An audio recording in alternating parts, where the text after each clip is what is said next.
Yo, what's good YouTube? Zamcro here, aka Scoop, back with the farm. We've got our Season 2, Week number 1 match, and we're facing off against 27, coach of the San Antonio Shaymins. So he's got a pretty powerful squad, as you can see on screen. His team captain being Shaymin, so he has to bring that to at least 6 matches this season. And it wasn't a bad bring versus me. I have things like Suicune and Greninja and Decidueye, things like that. But I also have some threatening mons towards it, such as Celesteela, Nidoqueen, Charizard, and Yanmega. So it'd be optional whether he brings it or not. So looking at the rest of his squad, he has Shaymin, Kartana, Tornadus Therian, Mega Sharpedo, Mamoswine, Goodra, Galvantula, Alolan Marowak, Hitmontop, Ditto, Meloetta, and the Claydol.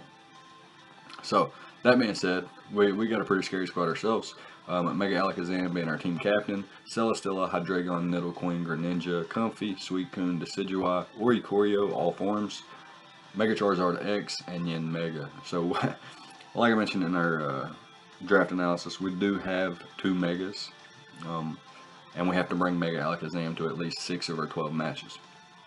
Anyways, that being said, he's got very potent mons such as Kartana, Tornadus, and Therian, Mega Sharpedo, Mamoswine, Alolan Marowak with the thick club or thick bone. I think it's thick club, and can really bone me.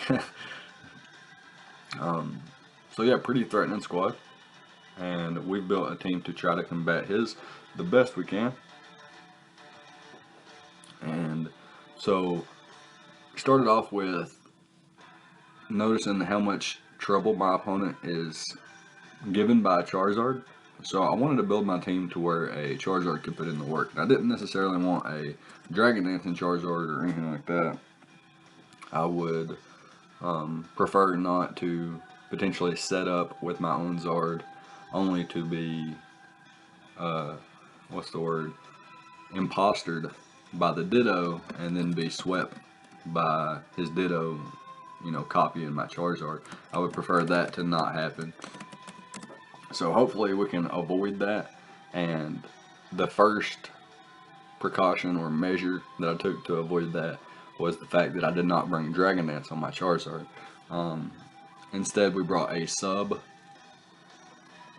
dual stab Roost variant, so we can sub up on things like Kartana, Shaymin, potentially Alolan Marowak, the Galvantula, so on and so forth, and could potentially put in a lot of work behind the sub depending on the rest of his sets and how he builds his squad.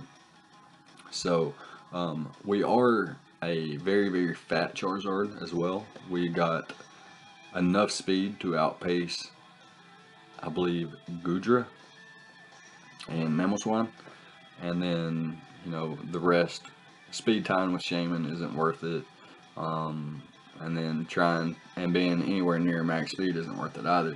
So just having enough speed to outpace a Mamoswine and a Goodra, basically all we need, gives us the most damage output as well. Obviously, like I mentioned, we are a bulky Charizard. We have max HP, quite a bit of defense. This allows us to take on Kartana pretty comfortably, as long as it doesn't get to like +2 and has something like Giga Impact and a Z move on that. So like a Normalium Z Giga Impact at +2 would blow us away. Definitely don't want to deal with that.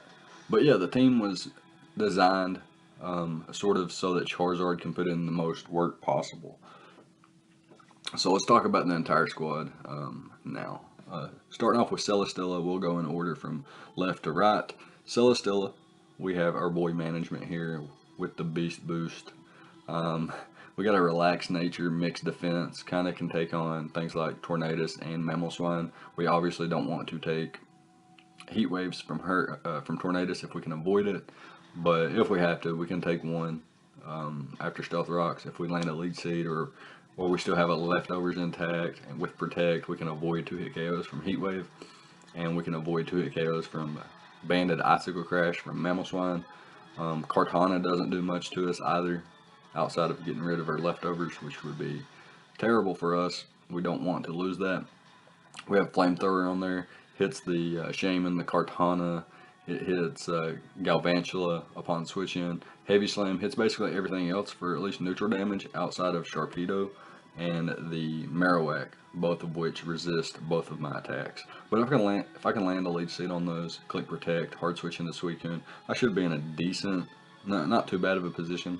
As long as I don't, recklessly play my defensive backbones, then I should be in an okay position throughout the match.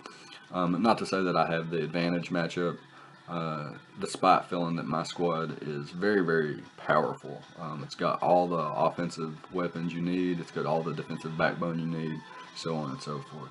So that being said, speaking of more defense, we have Suicune here, our boy Purity, with Scald, Signal Beam, Protect, and Substitute. So if we can sub up on something like Mamoswine switching out, or Alola Marowak switching out, Claydol switching out, hard switching into his Shaymin or something like that, and then I can get a Signal Beam off, I could potentially confuse it. Not only that, I have the ability with Scald to burn my opponent switch in, whatever his switch in is, be it Shaymin. Shaymin's probably the best switch in to Suicune, one of the best, especially on his squad. So yeah, kind of expecting that. If I can get a burn on that, it would be nice. Obviously, it does have the natural cure ability, but I will force him to switch out with a burn. I mean, like if he comes in on a Scald and gets burned, no, he's not forced to switch out. But I can play accordingly, do my own switches, and then hopefully the burn could come into play and make him want to switch out, force his natural cure to activate, things like that. I could also catch him with a Signal Beam and confuse him, and if I'm behind the sub, that's fantastic for me. And I can Protect if he was to bring something like Seed Flare or Giga Drain. I can stall those out with Sub Protect and eventually put myself in a position to where he runs out of grass moves, and then my Suicune can 1v1 grass types, so that would be insane. So this thing can take hits from Banded Mamoswine pretty well. I have max HP, a defense boosting nature with bold nature, and 192 EVs in defense, so quite defensive, and got a little bit of special defense investment as well. Allows us to take Hurricanes better from Tornadus, but that's just about it. Don't want to take a Thunderbolt or anything like that from Galvantula. Can take on Alola Marowak and Mega Sharpedo pretty comfortably. The Signal Beam also hits Mega Sharpedo for super effective damage, so it's a nice out there if I need it. I guess I can't really hit Goodra, but not really trying to stay in on that anyway. But yeah, that being said, we can move into Oricorio, the goat, the god bird. We got the Pom-Pom variant this week, so it's an electric type and a flying type. If you guys didn't know, Oricorio has 4 forms, where it takes, it's got a move called Revelation Dance, which takes the primary typing and turns it into a 90 base special attack move, which is really cool. So we're rocking with Revelation Dance here, and with Pom-Pom it becomes an electric type attack. Air Slash be our other move of choice to hit Mamoswine with, and potentially if he's got the Lightning Absorb or the Lightning Rod Alola Marowak, I don't necessarily see it coming, but he could. And if he does, we got the Air Slash to be able to hit the Alola Marowak. And then if he was to copy us with Ditto, but like he's not getting damage off on us, Revelation Dance and Air Slash bounce off of Oricorio, and they will bounce off of his Ditto as well. This thing is more of a check to the Tornadus Therian. I can come in on Hurricanes all match. I can come in on Galvantula, whether it be a Thunderbolt, Thunder, or Bug Buzz. I've got max HP and almost 100 EVs in special defense. I can take that pretty comfortably. I can take Life Orb Heat Wave from Tornadus Therian and not be 2-hit KO'd, so that's really nice. And like I mentioned, if he's got Galvantula, I can always switch in, defog his webs away, take any hit he wants to go for. I can roost off the damage, so on and so forth. Very potent mon in Oricorio. They tried to nerf it, but it's not going to work. Yeah, the league tried to nerf it, which I talked about that in my draft analysis. Anyways, next up, Mega Charizard X. Like I mentioned, the team is built around this monster. Basically, the idea is that this thing can break down my opponent's defensive backbones. If you look at my opponent's squad, he doesn't necessarily have like true defensive walls or anything like that. unless you count Shaymin. But Kartana's offensive, Tornadus is offensive, Mega Sharpedo, Mamoswine offensive. Goodra can be ran specially defensive, I suppose, but Charizard's ripping through that as well. He doesn't really have a solid switch in to Charizard, so I do expect him to run some kind of maybe like Scarf Mamoswine. Maybe he brings the Mega Sharpedo so they can always outpace a non-Dragonanthing Charizard. Or perhaps he's like Habanberry on his Goodra and tries to catch me off guard. All kinds of different things he could do. And like I mentioned, if I was a Dragonance variant, he could reverse sweep me with Ditto potentially. So I had to be mindful of all of that, and just decided that sub 2 attacks and Roost was the best case for this Charizard in this matchup. So next up we have Nidoqueen, which is a dual hazard variant with Stealth Rock and Toxic Spikes. Initially I decided against Toxic Spikes, but I didn't need a 4th move slot, so I decided, hey, I just throw Toxic Spikes on here and kind of turn this into a hazard stack team and see how he wants to deal with that. And the idea was to get my rocks up with Nidoqueen, Toxic Spikes up with Nidoqueen as well, and then later, or anytime they're in, well, see, Nidoqueen is not a designated lead either. It depends on what he brings for me to know what I'm going to lead with. More than likely going to lead with my Greninja, because Mamoswine, and I want to scare that thing out immediately if he decides to bring that and decides to lead with it. It's one of his 3 potential Stealth Rockers. I don't know if I mentioned that at matchup, but yeah, Mamoswine, Alola Marowak, and the Claydol are his only natural Stealth Rockers. Ditto could definitely be a Stealth Rocker if he copies one of my Stealth Rockers. Speaking of my Stealth Rockers, I only have 1 Stealth Rocker, and that's something I'm going to have to rectify. I didn't notice that in my draft. I didn't notice that while I was drafting. I didn't notice that while speaking of my draft analysis. That's something I'm going to have to rectify later on. I can get rid of something like Yanmega and Comfey, swap those out with something that maybe gets rocks. So, anyways, got off topic there for a minute. So, yeah, Nidoqueen's Earth Power hits everything on my opponent's squad outside of the Tornadus and the Claydol. And then I've got Sludge Wave, which is the Tornadus. I don't necessarily see Claydol coming. I feel like my team matches up really, really, really well versus Claydol. It could come. I don't see it coming. Probably won't come. But if it did come, it could avoid Toxic Spikes and Spikes and be able to Rapid Spin those away pretty effectively. Again, I don't see those coming. I do have Decidueye and Oricorio with the Ghost form that would, spin block pretty effectively and take advantage of Claydol at the same time. So that being said, I don't see him bringing Claydol. If he brings hazard removal, it will be in the form of Defog or Hitmontop, which will be poisoned. It will take the Spikes damage and the Rocks damage, so on and so forth, before it can, Rapid Spin away. Anyways, that being said, this is a especially defensive Nidoqueen primarily, but it does have a little bit of defense investment as well. It takes hits from Shaymin, Tornadus, Therian, Galvantula for the most part. Takes all kinds of hits from Galvantula. It can 1v1 Galvantula pretty easily. It can take a hit from Kartana as long as it's non-boosted, and yeah, it really puts out some damage with sheer force Earth Power, despite not having a Life Orb or anything like that. I am running leftovers. Should be running Black Sludge, but it slipped my mind. And last but not least, we have Greninja, which is going to be a Choice Scarf variant with a timid nature, and we've got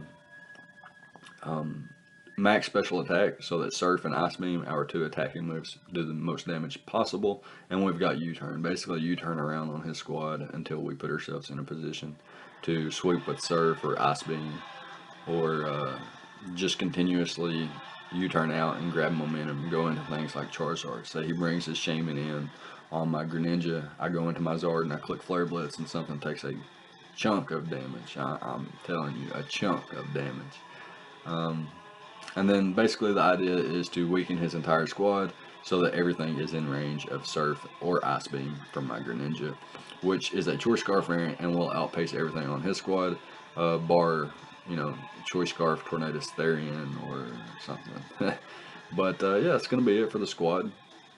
Hopefully it can put in the work. I don't think I missed anything here talking about the prep or anything like that, so we can go ahead and hop into the battle and see how things went.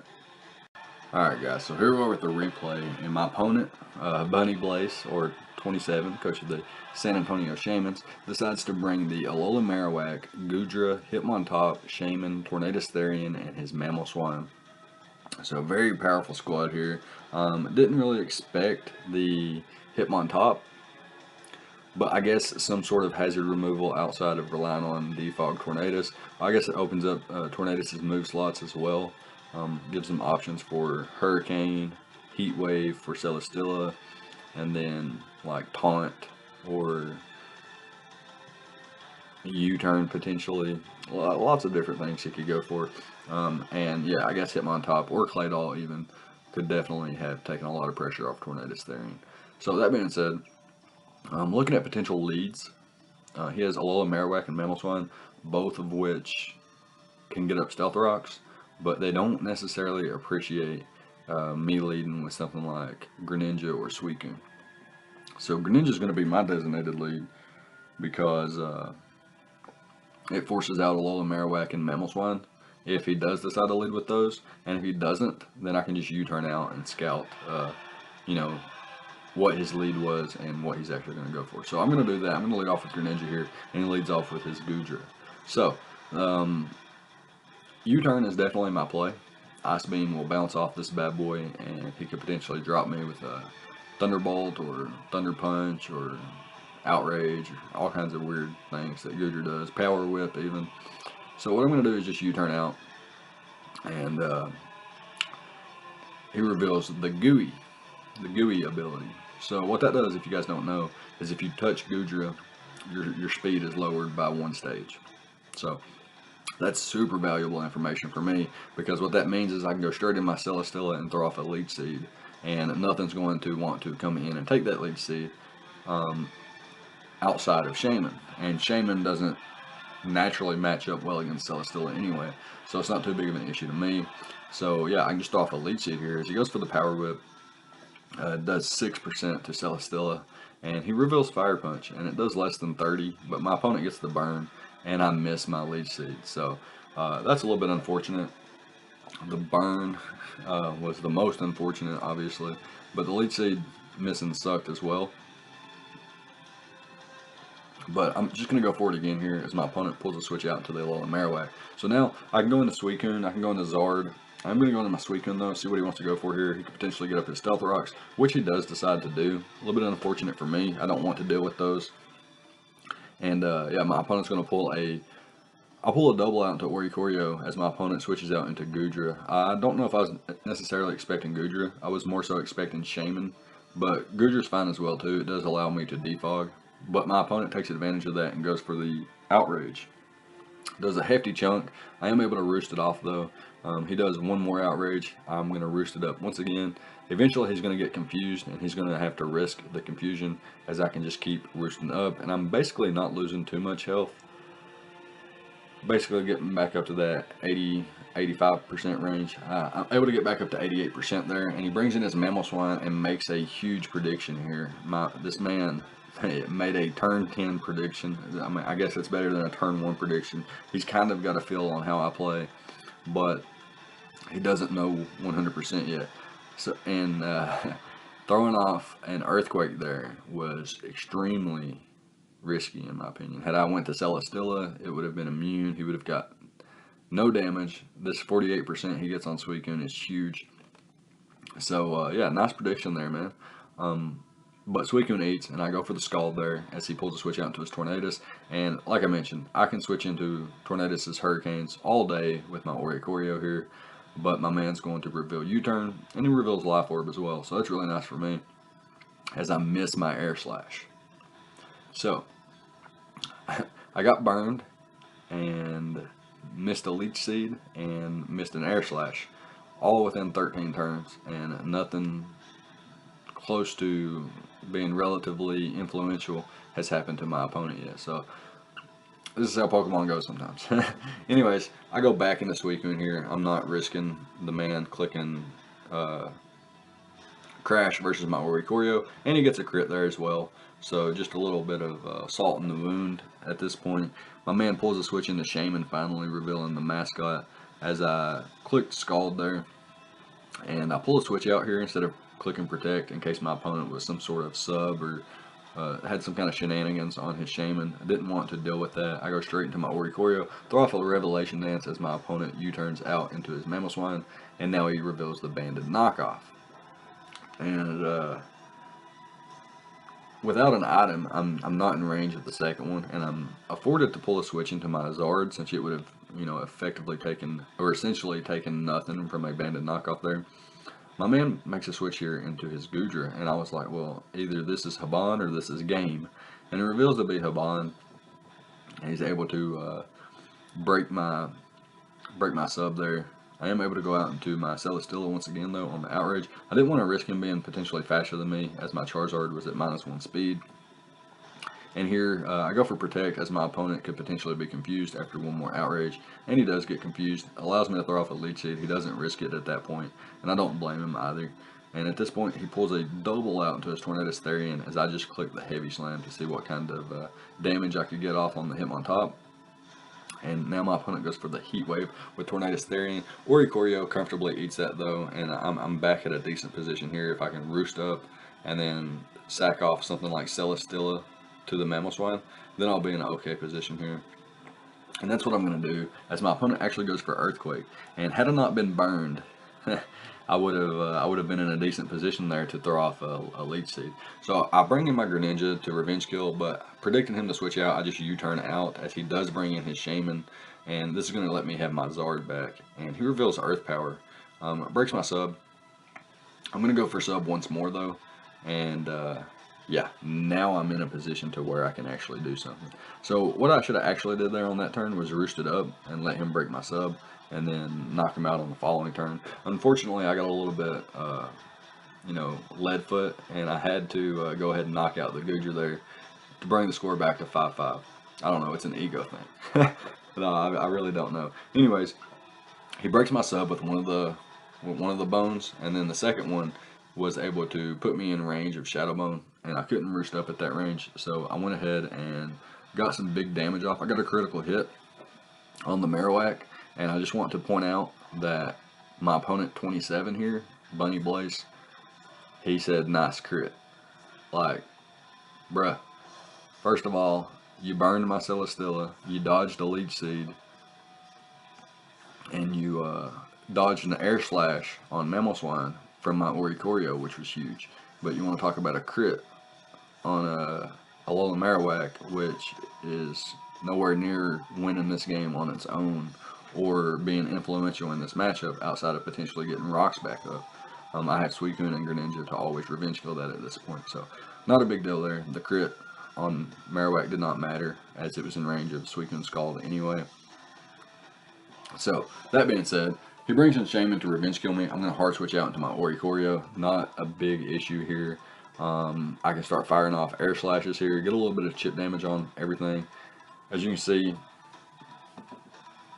had my Air Slash on Mamoswine landed earlier, he would be close to 30 or 40% right now, which is just insane to think about. He goes for the Banded Knockoff here, and without a band, I may not be in range of the next knockoff. I mean, without an item, I may not be in range of the next knockoff, so I can see why my opponent, didn't just go for it there. However, he does pull some switches here, maybe expecting my Suicune to be faster than his Mamoswine, which I can understand why he would think that, or think that I would prep that way. And here's where my leftovers Nidoqueen was finally revealed. How embarrassing. So what I'm going to do is get my rocks up, force him to spin, so I can get in my Oricorio here. Health on my Nidoqueen does not matter at this point. Oricorio beats Hitmontop, Tornadus Therian, and Shaman, and then Suicune and Grin. The combination, being able to sack Suicune at any given time, or sack Nidoqueen at any given time, and then bring in my Greninja to Revenge Kill Mamoswine. That's not too big of an issue at this point. I feel like the game is on lock, bar like insane RNG or a huge choke on my end. So what I'm going to do here is get myself in a position to where he's only gets one Seismic Toss damage off versus me, and that Seismic Toss damage plus puts me in a position to where I can click Revelation Dance and not have to risk an Air Slash miss there, and then kind of let Suicune go down here. But It kind of forces him back into his mammal swine, in which I can just U-turn out. So I clicked surf in case he was scarf. I know he had revealed banded damage earlier, but I don't know, man. Sometimes calcs are just scary, and the way this man was playing earlier, and the way he considered some of his, you know, the RNG he's got versus me influential. I mean, non-influential, and the one crit I got versus him was somehow super influential on the game or something like that. Nice crit. I wasn't sure what to expect, so I clicked surf there. It was the safe play, and I have Nidoqueen still, so that if he predicts my switch into Oricorio here, that if he was to double into Mammal Swine, I could just sack off Nidoqueen and bring back in my Greninja, and then be in a position to where it's really scary for him to, for both of us, to get a play wrong. Anyways, my Oricorio can 1v1 Shaymin and Tornadus Therian for that matter. Here my opponent's going to go for the Heat Wave. I don't want to be left too low, so I'm going to roost up here as I miss my Air Slash once again, and he gets a Heat Wave burn. So, you know, the game's going how it goes, but we just got to keep staying strong here. We try to roost up, but our opponent taunts us. So reveals the taunt at the weirdest time, if you ask me. But here I got a chance to click the Revelation Dance, but I'm actually going to click the Air Slash, predicting his Mammal Swine to come in. So as you can see now, if the Air Slash that I missed on Mammal Swine earlier had not missed, this thing would, you know, have 2% or so left. So a little bit unfortunate. It is what it is, though. Here, I'm going to go hard into my Greninja. I know he's not clicking Earthquake. Go hard into my Greninja here. Double out into my Nidoqueen. I should have U-turned. Because had I U-turned, I would have been able to bring in my Oricorio here. The double forced me to go into Nidoqueen. So that was a bad play on my part. Just sort of like having leftovers on Nidoqueen. It was just a little brain fart play.